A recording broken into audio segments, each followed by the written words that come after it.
मित्रांनो, अतिवृष्टी नुकसान भरपाईबद्दल माहिती घेत असताना आपण 2-3 दिवस झालं नेहमीच व्हिडिओच्या माध्यमातून वेगवेगळ्या जिल्ह्यातील वेगवेगळी माहिती घेत आहोत. त्यात मित्रांनो, आपण आज ज्या जिल्ह्यांविषयी माहिती घेणार आहोत त्यातली केवायसीच्या याद्या काही शेतकऱ्यांच्या आलेल्या आहेत. त्याचबरोबर मित्रांनो, बऱ्याच जिल्ह्यातील शेतकऱ्यांच्या खात्यावर रकमा देखील जमा होण्यास सुरुवात झालेली आहे.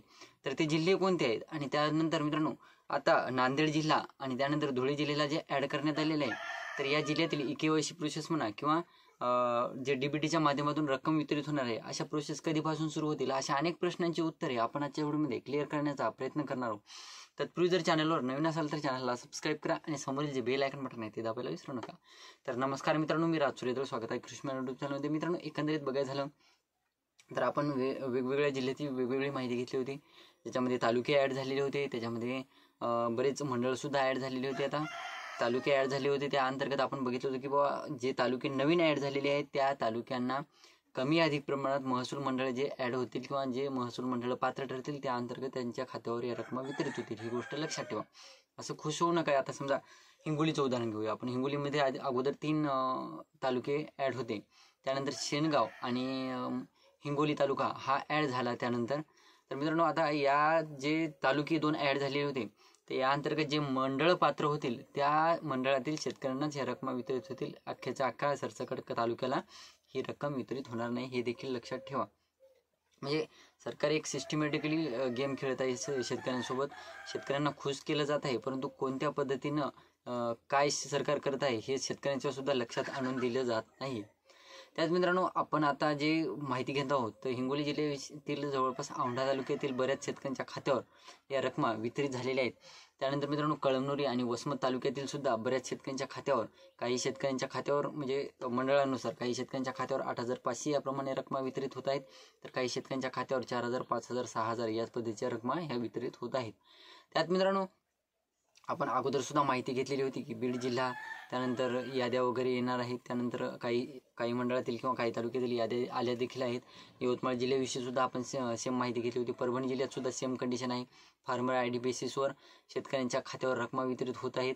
आणि त्यानंतर मित्रांनो, जे शेतकऱ्यांचे फार्मर आय डी नव्हते अशा शेतकऱ्यांना जवळपास केवायसीच्या द्वारे या रकमा वितरित केल्या जाणार आहेत. त्यात मित्रांनो, बरेच शेतकरी असे सुद्धा आहेत ज्यांनी पीक विमा भरला नाही.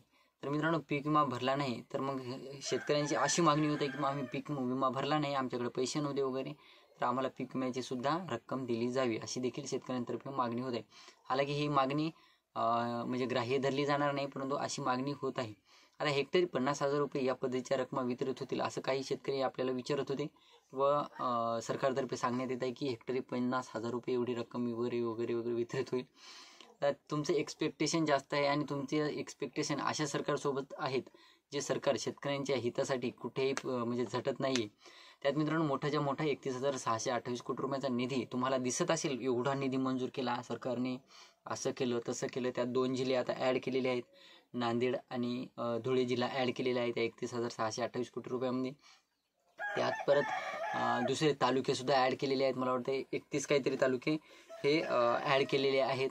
तर मित्रांनो, निधी जरी मोठा दिसत असला तरी सुद्धा शेतकऱ्यांच्या खात्यावर 8,500 या पद्धतीचे आता एक्सपेक्टेशन भलं मोठं शेतकऱ्यांचं चाललेलं आहे. मला शेतकरी विचारत होते की बा 18,500 रुपये एवढी रक्कम वितरित कधी होणार आहे. तर मित्रांनो, 18,500 तुम्ही एक्सपेक्ट करू नका. तुमच्या खात्यावर नाही म्हणलं तरी 10,000च्या जवळपास तुमच्या खात्यावर हेक्टरी रक्कम वितरित होईल. असं नॉर्मली तर सरकारतर्फे 8,500 रुपये या पद्धतीच्या रक्कम. हां, तुमचं फळबाग असेल किंवा तुमचं ओलिताची वगैरे जमीन असेल वगैरे वगैरे या पद्धतीचे जर असेल तरच तुम्हाला त्या पद्धतीच्या रकमा वितरित होतील. नॉर्मली तुमचं कोरडवाहू वगैरे क्षेत्र असेल तर तुमच्या खात्यावर जवळपास मित्रांनो 8,500 या पद्धतीच्या रकमा ग्राह्य धरून चला तुम्ही. त्यात मित्रांनो, यवतमाळ जिल्ह्यात सुद्धा रक्कम वितरित झालेली आहे, होत आहेत काही मंडळानुसार. आता काही जण म्हणतील बा आम्हाला नाही वितरित झाली, होतील, तुम्हाला देखील होतील. हिंगोली जिल्ह्यात सुद्धा वितरित झालेली आहे, परभणी जिल्ह्यात सुद्धा रकमा वितरित होत आहेत. आणि त्यानंतर मित्रांनो, बरेच जिल्हे असे सुद्धा आहेत ज्यांच्या याद्या, आता मला काल परवा एका गडचिरोली जिल्ह्यातील एका शेतकऱ्यांनी किंवा बांधवांनी सांगितलं आपल्याला की तिकडे सुद्धा केवायसीच्या याद्या वगैरे आलेल्या आहेत. तर केवायसीच्या याद्या आमच्याकडे आलेल्या आहेत, आमची केवायसी वगैरे चालू आहे वगैरे वगैरे त्यांनी सुद्धा सांगितलं. आता त्यांच्याकडून आपण लवकरच अपडेट घेणार आहोत की शेतकऱ्यांच्या खात्यावर एक्झॅक्ट किती रुपये रकमा ह्या वितरित होणार आहेत किंवा तुम्हाला केवायसी केल्याच्यानंतर एक्झॅक्ट किती रुपयांचा आकडा तुमच्या पावतीवर आलेला आहे, हे देखील आपण त्या जिल्ह्यातील शेतकऱ्यांविषयी माहिती घेणार आहोत. आता काही शेतकरी आपल्याला हिंगोली जिल्ह्यातून, आपण मगाशी सांगितलं हिंगोली जिल्ह्यातून सुद्धा सांगितलेलं आहे, बऱ्याच शेतकऱ्यांनी आपल्याला परभणी जिल्ह्यातून सुद्धा सांगितलेलं आहे. तर ही होती छोटीशी माहिती मित्रांनो. व्हिडिओ आवडला असेल तर लाईक करा, चॅनलला सबस्क्राईब करा आणि जास्तीत जास्त शेतकऱ्यांना पोहोचवण्याचा प्रयत्न करा. धन्यवाद.